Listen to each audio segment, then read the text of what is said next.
Hello, my friend. Welcome back here to Stephen Sparrow Homestead. I am just getting my kitchen put together here because we're going to be spending the day here filling up the freezer. It's back to school.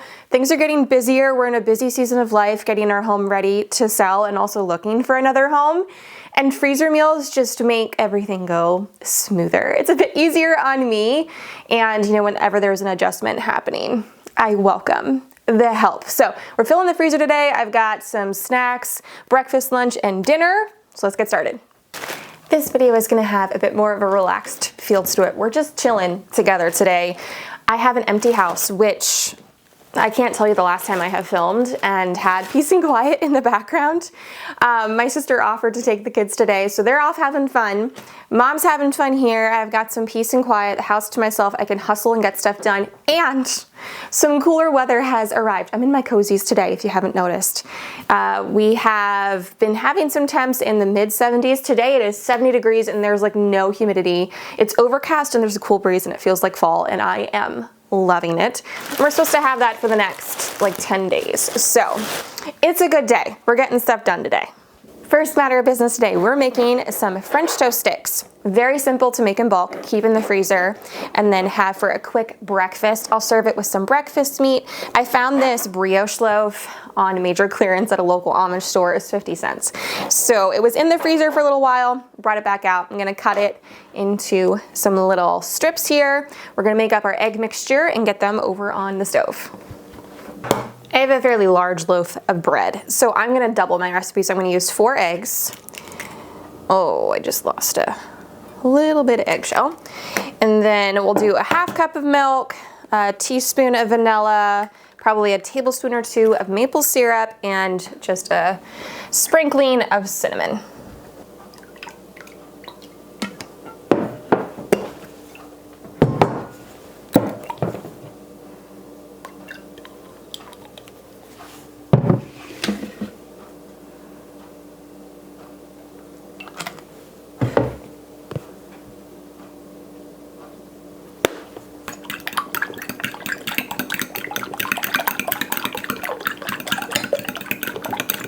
Got 2 skillets here, nice and hot, over just medium heat, and I have a little bit of oil in there.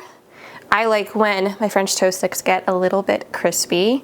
I'm gonna dunk these in here, get them in the pan, and let them cook up about 2 to 3 minutes per side.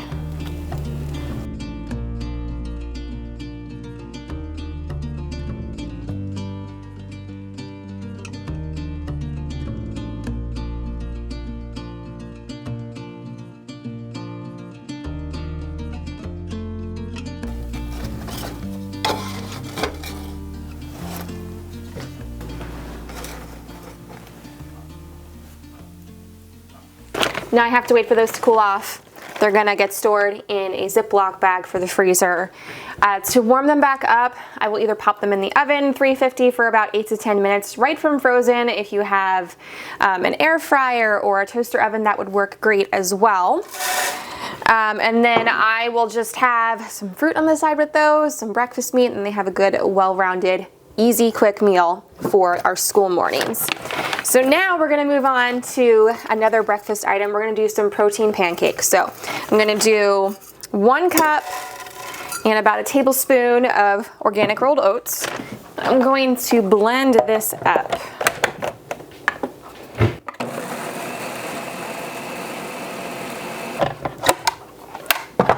Now we're gonna add some cottage cheese. You could also do some Greek yogurt. 1/3 cup. I'm gonna grab some eggs. I need 3. 1, 2, 3.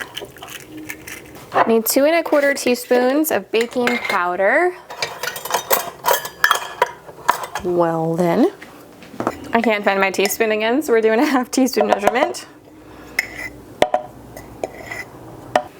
I'm gonna get a 1/4 cup of protein powder. I'm using a vanilla vegan powder. You can use unflavored, you could use chocolate, really whatever you have.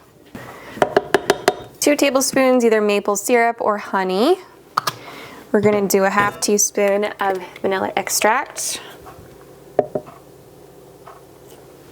Tablespoon of olive oil. You can use avocado or coconut oil as well. You can even use butter. And I'm just gonna do a pinch of salt. Lid goes back on and you just blend until this is nice and smooth. I'm gonna do some little mini pancakes here. I'm just gonna get these fried up.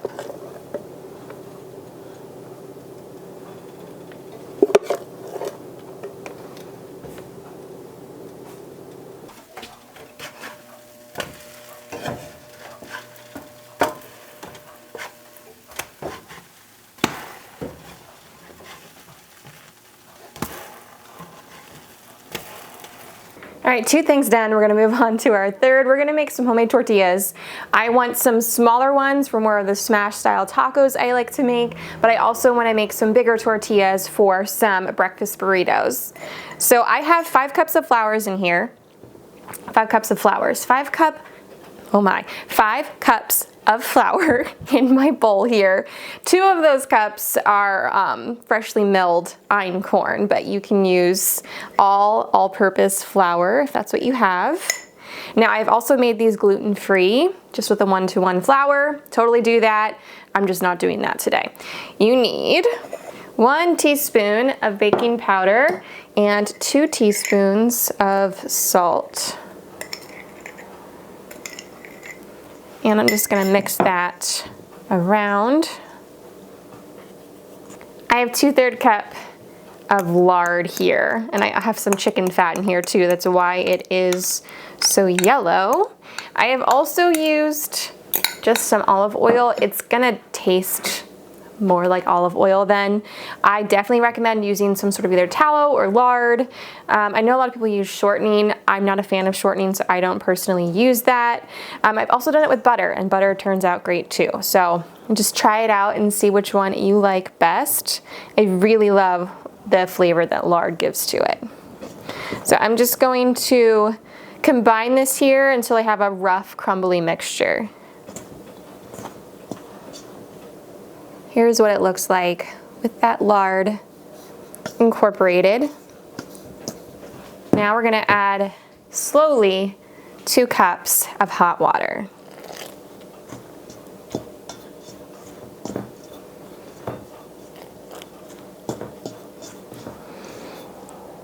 Now if the dough comes together nicely, you don't have to add all 2 cups. That's why we're just adding a little at a time.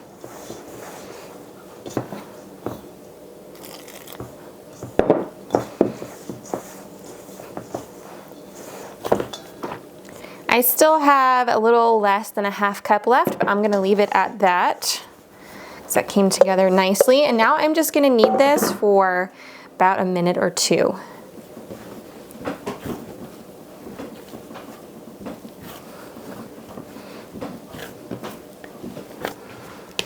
So this is a double batch, and it should give you 20 regular size tortillas. I'm gonna do some smaller street taco for smash tacos.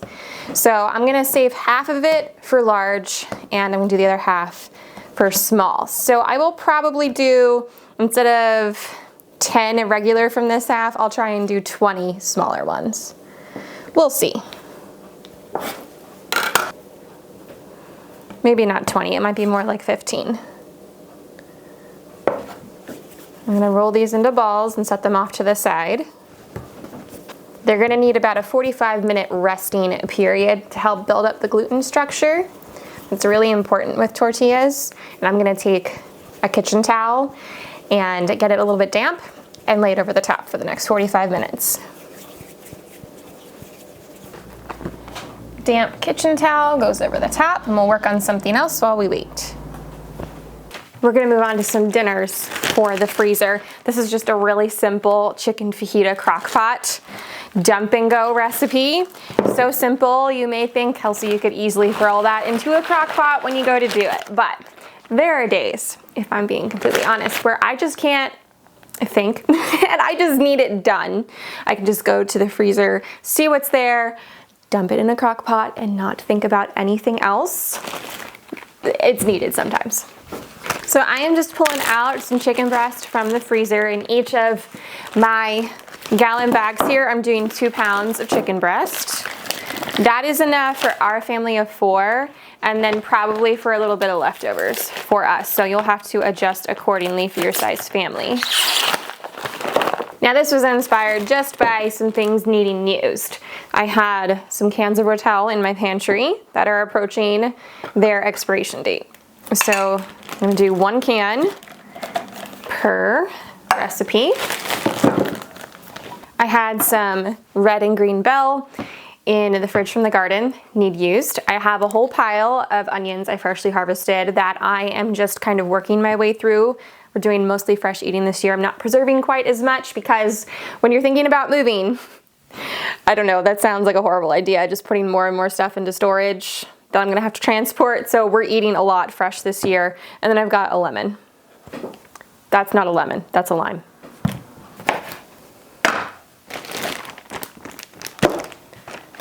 All right, squeeze half the lime, not lemon, into each of these bags.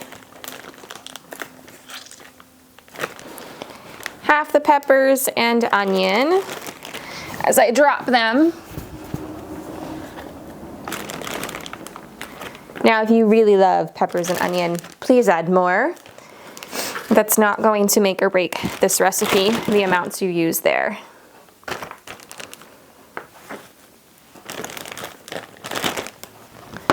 Some honey and some minced garlic. I'm gonna do, that might be a tablespoon, minced garlic in each one of these bags. And a tablespoon of honey.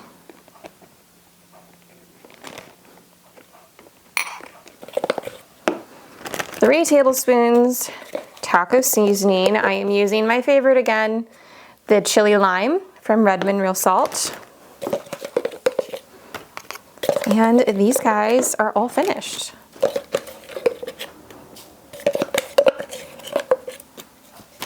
These are gonna get labeled, and then they can be thrown into a crock pot whenever you need it. 4 hours on high or 8 hours on low. I always prefer low and slow personally. You can throw in some black beans and corn towards like the last hour or 2 if you want. I like to have just some tortillas ready to go, sometimes just some tortilla chips or over some rice. Next up, we're making some freezer manicotti. I have a whole bunch of cheese in my fridge that needs used, and I want to start using up some of my tomato sauce. I have quite a bit of it in my pantry. This year, the 3 Rivers Challenge may come early for me. I don't think I can wait until January and February. I need to start working through a lot of what I have preserved. So that'll be fun to try and think of ways to use that up to start to reduce what I have down there and what we will have to transport. So I'm gonna mix up my cheese filling. Usually I would shred my own, but when there's a really good deal, sometimes it's hard to pass up, and this was way cheaper than getting a log of mozzarella. So let me grab some other stuff and we'll get it all in a bowl. All right, I'm gonna do half this container of whole milk ricotta cheese. It's about 16 ounces. 12 ounces of mozzarella cheese. And I'm gonna do about a half cup of Parmesan. 1 egg. Gonna do about a teaspoon of minced garlic, teaspoon of basil, and a teaspoon of oregano. You can adjust that to your liking. If you don't love those spices too much, cut back. 1/4 teaspoon of salt, 1/4 teaspoon of paprika. I'm gonna do a pinch of nutmeg. I like throwing nutmeg into manicotti or into lasagna. So I'm gonna do about an 1/8 teaspoon. This gets mixed up, and then you can either use a spoon to fill up your manicotti, or you can throw this into like a Ziploc bag and cut off the corner and pipe it in.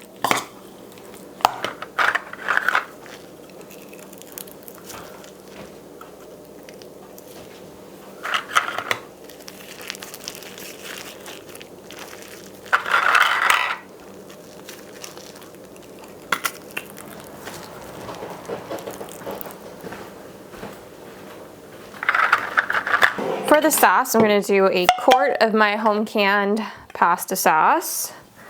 And then I'm gonna take this over and I'm going to put a cup of water in here. Okay, 1 cup of water. Gonna do some more basil and oregano, 1/2 teaspoon of each.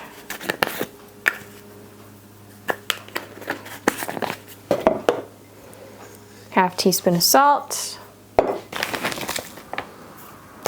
2 tablespoons of sugar. Teaspoon of garlic cloves, minced. 1/2 teaspoon of onion powder.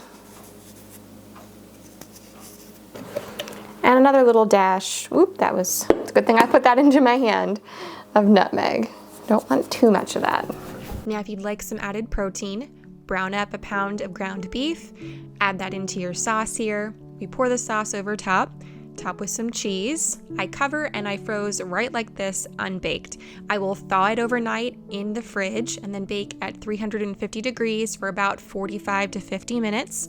You can bake it from frozen. It's just gonna take twice the amount of time, if not 3 times the amount of time. Now, something I love to have in my freezer, especially during the school year, because we're hobbits over here and we have, breakfast and second breakfast and tea time and 11sies and so on and so forth. And, muffins just work really well for all of those occasions. So we're making 2 different kinds. The first kind is a maple muffin. They're absolutely lovely.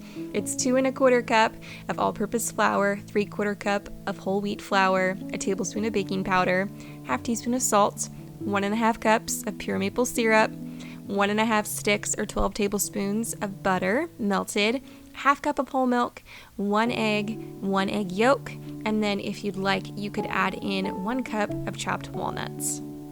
These bake at 400 degrees for anywhere from 15 to 18 minutes. You just want a toothpick to pull out clean.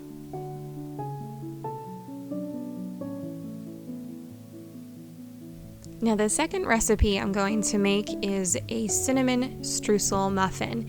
If you can't tell, I'm feeling a little bit fall-like here, and I'm soft launching fall. We're not going full on pumpkin or chai spice or anything, but maple and cinnamon will do the trick for now. The pumpkin's coming though. So for this muffin base, you need 2 cups of all-purpose flour, 1 cup of granulated sugar, 1 tablespoon of baking powder, a 1/2 teaspoon of salt, and 1 teaspoon of ground cinnamon. I mixed that together and then I added a 1/2 cup of butter melted, a 1/2 cup of whole milk, 2 eggs, and a 1/2 teaspoon of vanilla extract, and that is the muffin base.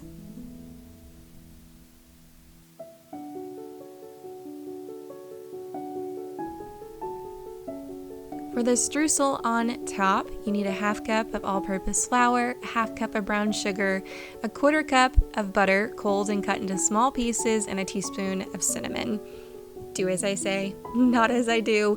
My butter was melted and it didn't turn out how I wanted, nice and crumbly on top.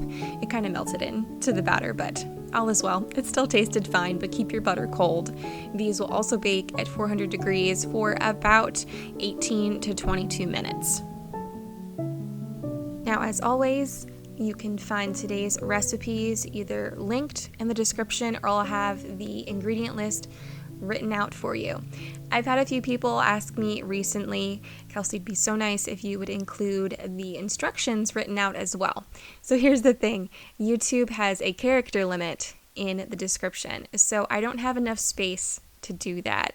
It is my hope one day here in the future to create a blog and be able to link all of my recipes so that you just have somewhere to go and you can just click print.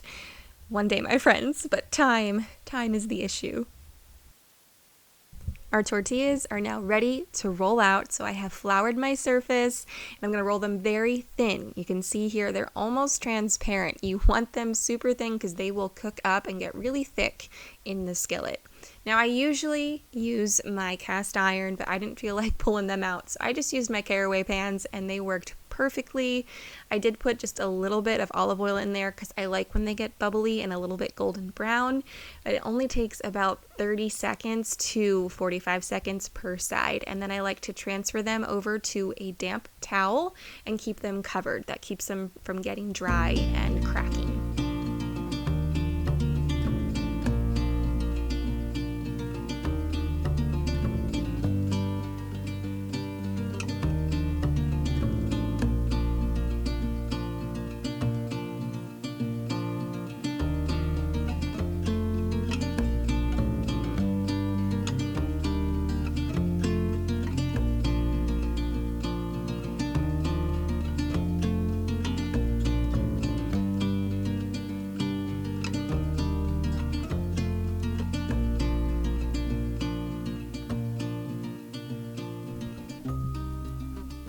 Now I'm gonna put some of those tortillas to good use, and right now I still have some things coming in from the garden.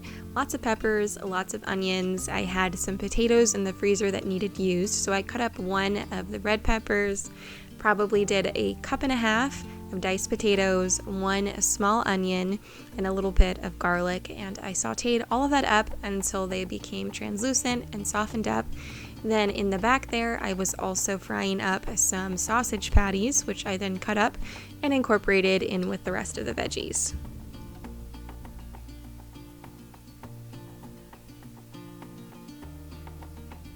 Of course, we need some eggs. I scrambled up about 8 eggs with some salt and pepper, and then I put in a bunch of Colby Jack cheese and just allowed that to cook up.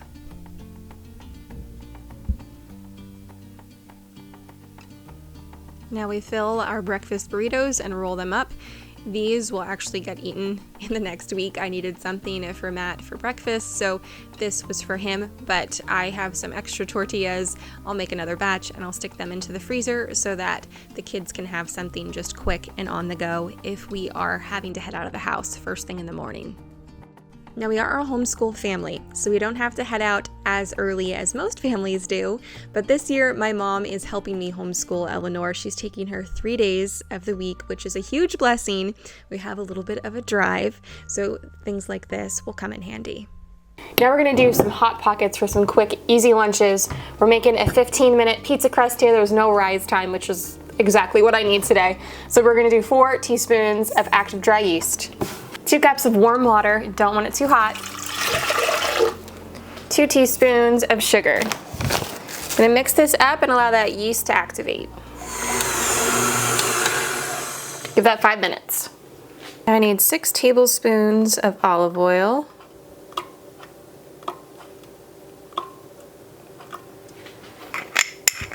4 teaspoons of salt.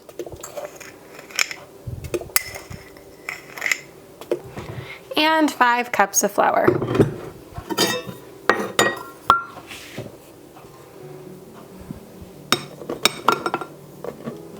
Gonna knead this all together and let it go for about 8 minutes.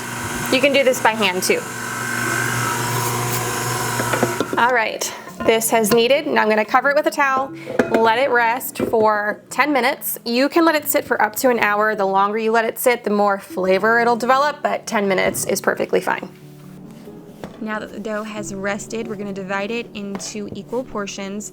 I did a double batch, and from this I got 16 pockets. I love making these Hot Pockets, mini strombolis, or hand pies, whatever you want to call them. It's a great way to use up leftovers. The possibilities are endless when it comes to the filling. It's a quick and easy handheld lunch or dinner. These get rolled out fairly thin into an oval. Make sure to use lots of flour. It is quite a sticky dough. As you can hear, the kiddos are home. They had a great time with their aunt, and I am on my last recipe, so I did pretty good. I filled these just with some pizza sauce. I used up something else from the pantry.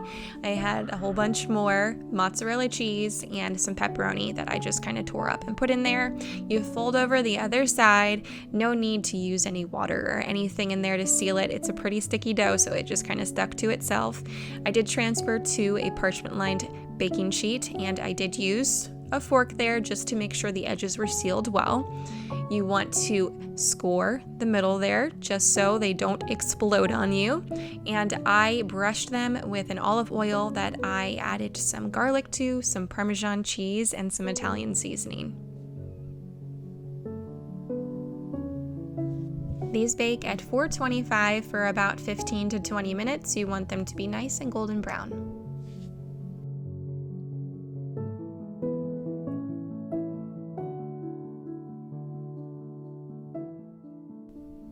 9 easy and quick recipes to fill your freezer to make life go a little smoother. Whether it's back to school season, you're in a busy season of life, or you just want to be kind to yourself and fill the freezer for days that you just want a little help. I hope these recipes helped you and inspired you. Friend, if you could help me out with the algorithm and drop an emoji down in the comments and hit that like button, I would appreciate it so much. Thank you for hanging out with me. Many blessings, my friend. Until next time. Take care.